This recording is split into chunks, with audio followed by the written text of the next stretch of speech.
Hey guy, welcome back to the Ultimate Podtendo's ranking tier list, where we look at all of our first 100 plus episodes of our podcast and we cram them together into a big list to make it a definitive viewing. This is a supplemental YouTube product to our podcast. So if you want to listen to the full experience, please listen to our show either on YouTube or download on whatever your podcatcher is.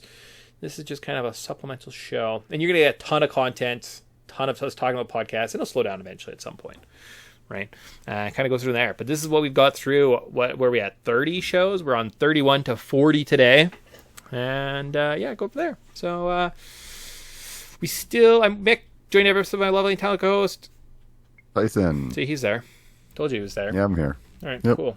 So it looks like we have a lot of games to get through today. There's a big list of very, very terrible games. We could probably burn stuff finally. Yay! Oh, yeah. I was already looking at this list, and I was like, oh, there's a few of these, and I know exactly where they're going. So this is our current definitive tiers. We're up here. Has anything changed? Anything as you sit down today to record this show? It's been a week.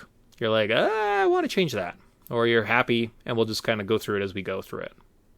I think I'm happy right now. I think I'm happy. Metal Gear right now.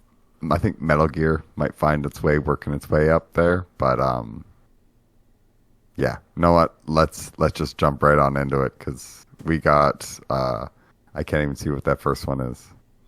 It is Dracula's Curse. So right now, this very first one, Castlevania 3 Dracula's Curse. You get to play 3 different characters. Alucard first makes its appearance.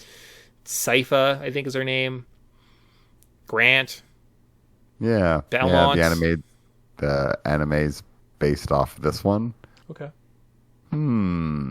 Well, I'm kind of leaning in the good but flawed, because I think that this is the best Castlevania NES experience. That is fair. It definitely belongs above the other ones. Maybe it's not skippable. It's pretty good to play. It kind of plays like more of a movie almost. All right, so then in good but flawed, I usually agree with you. Where are you going to put this one? I would put it at the back end behind probably Star Tropics. Yeah, I agree, because I was like, wait, I think I'd rather play these ones over it. So perfect, that works. How about Contra 3 Alien Wars for the Super Nintendo? Well, we're both not crazy big fans of Contra. I'm gonna go out on a limb here and just be like, this is my list. I'm not playing Contra anytime in the near future. I would put it behind, just above Donkey Kong in okay but skippable. Donkey Kong, okay but skippable. Really? Yeah. Huh. Yeah. I don't know. But I don't like Contra. I don't think it's very interesting. Yeah. Okay, that's where I'm at too. Okay but skippable. Yeah, I'll be honest with you. I'm never going back. How about the original Contra? Let's do the whole Contra series. I think that's how the podcast worked. It was a whole Contra series. So not Super C. But let's go backwards this time. Let's go Super C next. So Contra 3 for the Super Nintendo is skippable. What about Super C? Yeah. I mean, I kind of would put them all in that same kind of category. It's just not for me. Boop. It's a bullet shooter, but Boop. It's kind of... Yeah, that's exactly how I would do it. Okay. Yeah. It's fine, but it's... I would much more likely to go play Super Mario Land. Or Mario Land. Super Mario Land. Yeah, as soon as you said that, I'm like, I think I'd rather play that. I'd rather play Simon's Cursed. I would play Kirby's... I have 5 minutes. I'll play Kirby's Dream Land start to finish. Yeah, okay. Awesome. Well, it's okay. Kind of where I'm at. We're going to jump around a little bit here, because I think we're just going to get through some of the misery that exists. We're going to do our other trilogy of games I know that we did in this series of shows. We're going to do our summer blockbusters. We're going to start with this really nice picture of the NES cartridge for Ghostbuster. Ghostbusters! Where does Ghostbusters belong? You can toss that right in the burn it. Never play it. Yeah, okay. How about Jaws? I would put that in the burn it, never play it, or never play it, burn it. Just maybe above Ghostbusters. Right. What do you think? Above or below? I think Jaws is more playable and isn't as frustrating, and you don't run out of fuel as often in Jaws as you do in Ghostbusters. So that works for me. There's also not that stupid staircase. So the staircase. And then finally, how about Top Gun? Where does Top Gun go? Oh, you can put that in the bottom of the never play burn it, because man. you essentially hop on it, fly around for 30 seconds, and then crash and burn anyways. So I remember this one like almost being kind of worth it, but yeah, like the crashing, trying to land the plane is horrific. The version I played was super glitchy. Maybe if you had a good version, I feel like the dogfighting wasn't the end of the world, but not great. And yeah. Okay. Cool. Well, I'm glad we're burning those because we needed to burn something, and that part of the list was just looking so sad. So sad. So we're adding lots of good content to this list. Let's start with... Now we can run through the list chronologically. So we're going to start with the very first Dragon Warrior. Where does that belong? I believe, actually, there's an open contest. If you went back and listened to that podcast, you have to do something. You have to talk to us, and I will send you... $20 or $10, and you can download Dragon Warrior on your phone. So I will send you a free copy of that. Does it still stand? I don't know. But if you really wanted to play Dragon Warrior, because I think I have it actually on my phone. I think I had fun with this one. Yeah. Like, I think I remember it not being super like bad or anything, but I don't remember it being super memorable. Like, maybe behind Castlevania, above Super Mario Kart. Okay. But I don't know. Maybe it should go behind Metroid. Dragon Warrior. Where would I put Dragon Warrior? Okay, but skippable. That was kind of fun. I think you should play it. I think it's a better experience in terms of RPGs. I would put it in front of Final Fantasy. I think Dragon Warrior is a better RPG on the NES than Final Fantasy is. Yeah, I remember I had some fun with it. It's funner. It's a little bit shorter. It's a little bit of a better experience. There's not so much going on, and if you like Final Fantasy, Dragon Warrior is a better game. And I will say that. Yeah, seem to think that like wasn't the conveyance of like where you need to go super clear in that game. I think like in my mind, you have to go to a certain part of a map and get something. Like you get your key, which then takes you to a different part of the area, and like the world's kind of, it's like one continent, and the only thing that stops you is just based on, and like you just have to basically go get the keys, which then helps you fight the werewolves, which then takes you to the next level, which then you have to get like do a little there's like a map or like a maze part, and then you can go fight the end guy, and it's like very kind of clean and precise, and there's different endings, and it's meant to be replayed, whereas Final Fantasy takes a lot more out of you. So I think it's better than the first one. Yeah, no, that makes sense. I like it. Okay, and then the game Tyson absolutely adores here. We've got the NES Ghouls and Goblins, or is it Ghosts and Goblins? Whatever that's called. Not sure, but I know it's the bottom of the never play. Burn it. Just burn it. Yeah, I believe it's Ghosts and Goblins. We're burning it, and you want to put it right at the bottom. It sucks. Don't ever look at it. Yeah, that one's... I might argue for Super Ghouls and Ghosts that it's not the worst thing ever. Like it's a bit more of an experience, but yeah, the original is pretty terrible. Yeah, the slowdown just makes the games unplayable. Yeah. Like every jump you make is a commitment, and then when it goes into slowdown, you're just like, love this.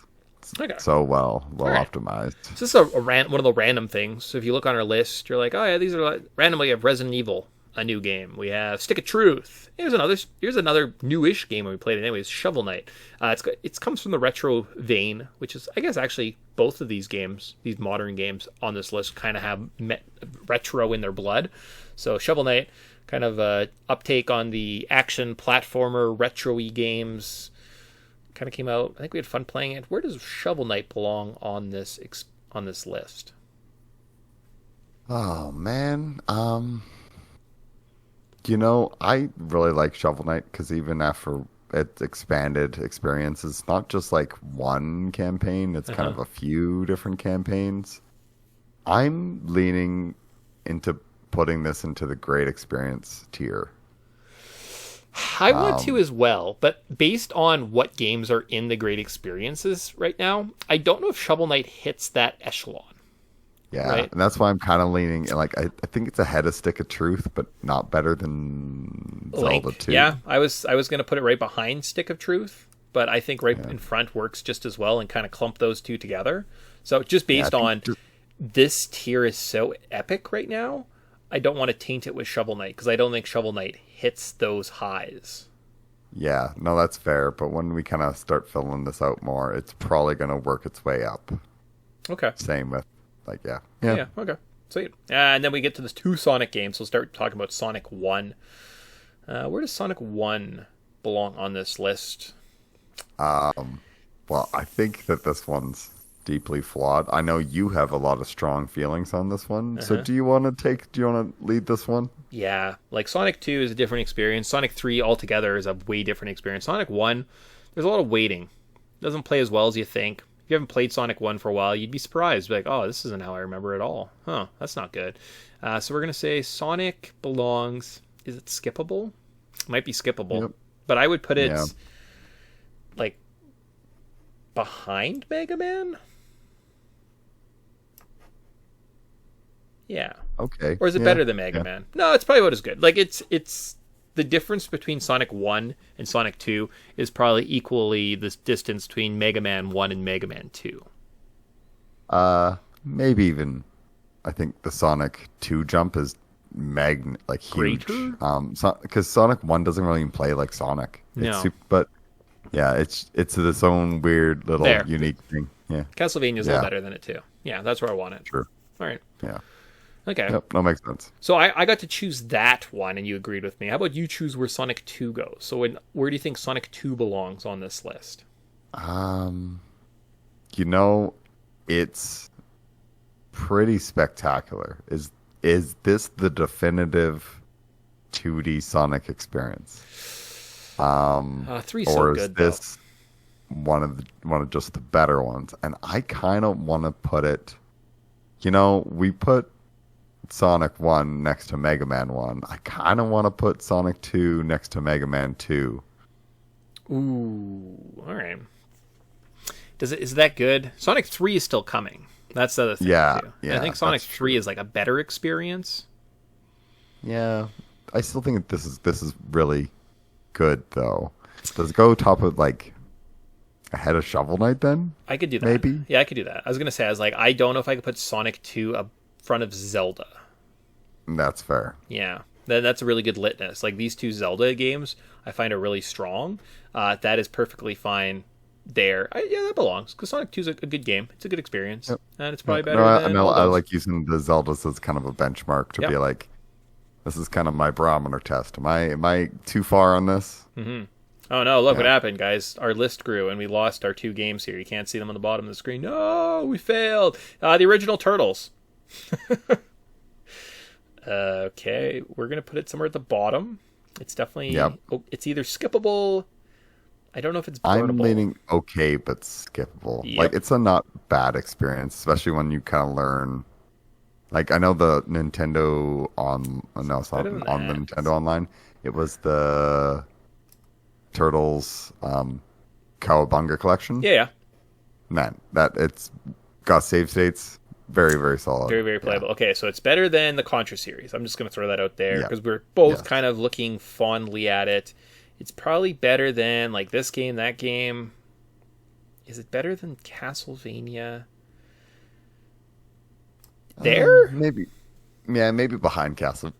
Okay, behind Castlevania. That works. Yeah. All right, sweet. Yeah. And then that leaves us with Super Mario World 2 Yoshi's Island.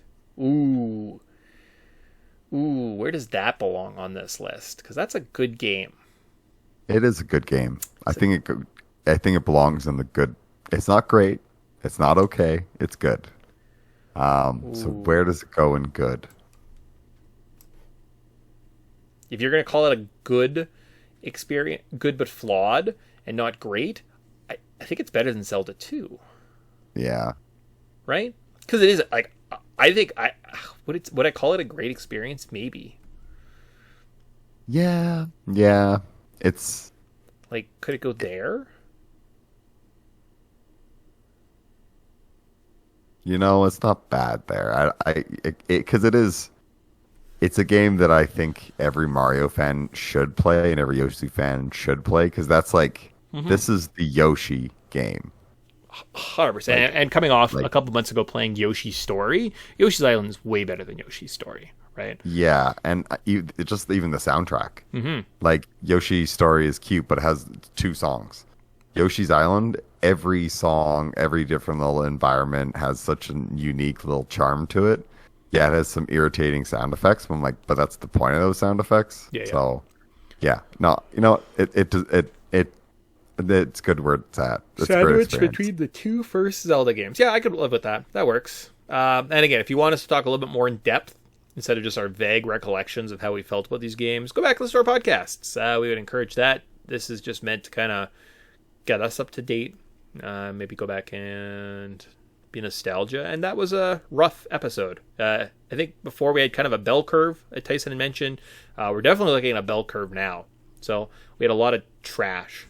Like, how many of those games just went at the bottom of the list? So we call this like the bottom, like the cutoff point. How many games did we just add to this like nonsense? So 1, 2, 3, 4, 5, 6, 7, 8, 9. 9 of 14. So we put 5 games in the good category. Okay. That was a rough spot, but you know what? I think a lot of those games, some people would argue like some of the Contra games should easily be in great experiences, blah blah blah. Yeah. Same with like, I'm sure there's the Sonic fans out there that would be like, oh, this definitely needs to be higher. It's like, but I know this is kind of our feelings on it and how it sits with us, and it's nice to just see it visually like laid out. Like, would I go back and play those games, working my way from the bottom up? It's like, no. And then eventually you get into the maybes, and eventually you get into the 100%, and that's like, then you get into the, I could play this for the rest of my life at the top of the list. So, yeah, I like it. Okay, that's fair. Nice. Sweet. So with that wraps up this rankings. And we'll be back next week. And we'll look at, because where are we at, 40? We'll do like 40 to 50? Ooh, exciting. Yeah, I think there's some good ones in there. It's going to be okay. It's going to be a fun time. Sweet. Awesome. So with that, we'll talk to you guys next week and say bye. See you.